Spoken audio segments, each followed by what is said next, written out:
Emirimu essaawa zo tutuuseewa mugikwasaganya mutya? Tukyali mu programu ya Amnesty. Emirimu gitambula bulungi. Abaakagenda ku A to A tetubala.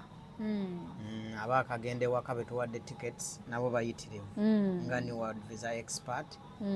Kati then ate abakoze freelances ndoza ne zino era bazireese wooli. Buli nnaku ziyiika ng'amazzi. Bambi bannayuganda mwebale mufubye okudda ku byogera. Nga bw'obaza bannayuganda ne New World Visa as a company at large gyebaze. I just salute. Okuba nti ebeereddewo bannayuganda nebawa ekyo kye basasulidde. Companies nyingi wano eno ezikaabizza abaana ezidumizza abaana. Tufuna emisango olunaku olukya n'ogamba muganda wange tugenda komawa. Nayo gyebaze era nga n'abasapoti zo bagikiririzzaamu nabo beebale. Nja kusingira ddala okwebaza Madam Farida CEO olwa Speed.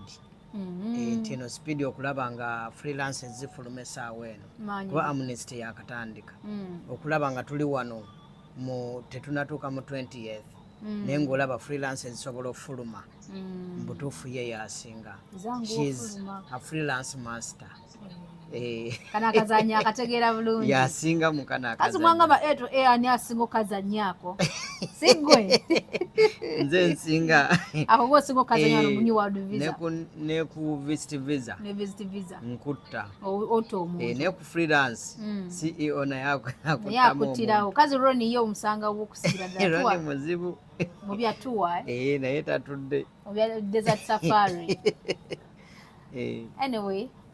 Abaana bangi nnyo abeesimbu Basharifa Batahiya Wale Babrisha Cash Babrisha they are all good. Bonna balungi bakolera ddala. Zino ene omusajja azireese nziraba. Abaana nga bajjumbidde.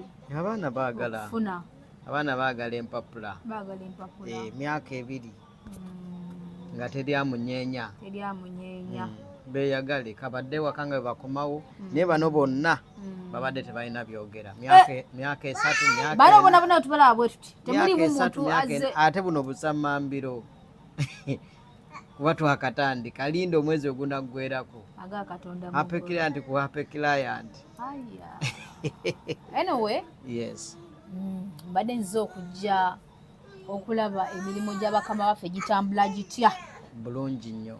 Ninga akampishireko wano eno ye kyekigenda mu maaso kati kapya kyakaliwo ku New World Visa Expert. New World Visa Expert kati twayongezaamu ku Speed nti ebintu ebyali bifulumira mu nnaku 4 kati biri mu 2 oba 1. Freelances ezaamalanga omwezi ndowooza gwe kennyini weerabiddeko.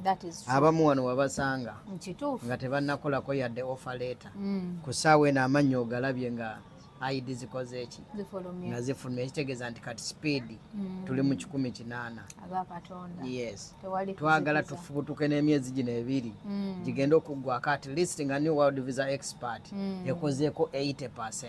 Agakatonda mugulu. Abiri tugalekera abalala. Competitor. Anyway. Tetuyinza balekerera. Kituufu. So. Oba nkubye nnyo. Takubye. Oli mutuufu. Anti buli gundi webeera nga company ng'eyimiridde ku mazima ng'ekola ebintu ebituufu. Of course, ba clients baba balina kugyeyunira. Nti oli yagamba munne nti nakola ne bano, nakola na bano, nakola na baliwa. Nabo bennyini era batujulira. Nange siswaziddwa buli bensindika. Baba bagamba alhamdulillah. Aba etu esingo basindika. Abo bo. Ba myaka 3. Abo bonna salawo nenga bakamba baleetere. Subhanallah. Era waliwo mukyala bambi. Bakomawo bulungi. Waliwo mukyala ali egundi. Is it USA? Is it Ronnie? So yatuwa omwana w'omwana ali Abu Dhabi. Mwana tumukolako bulungi nnyo. Kati atongedde abalala aba.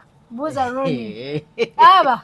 Nakugamba abaali bagamba nti simanyi tebadda simanyi tebakola ki ne bwoba ne kazanyo kasookera wano nga bawakana bonna kufe nedda kisoboka kazanyo kasookera wano era abasinga nga batwebuuzaako naye tetulina ttima era twababuulira bwe balina okikola era abaali boogera nti tekisoboka ate kati be bajulira ne bagaa tekisoboka. Kituufu. Yes. Nawe twaba wabi munnange. Naye nga twebaza nnyo ba client ba New World Visa Expert.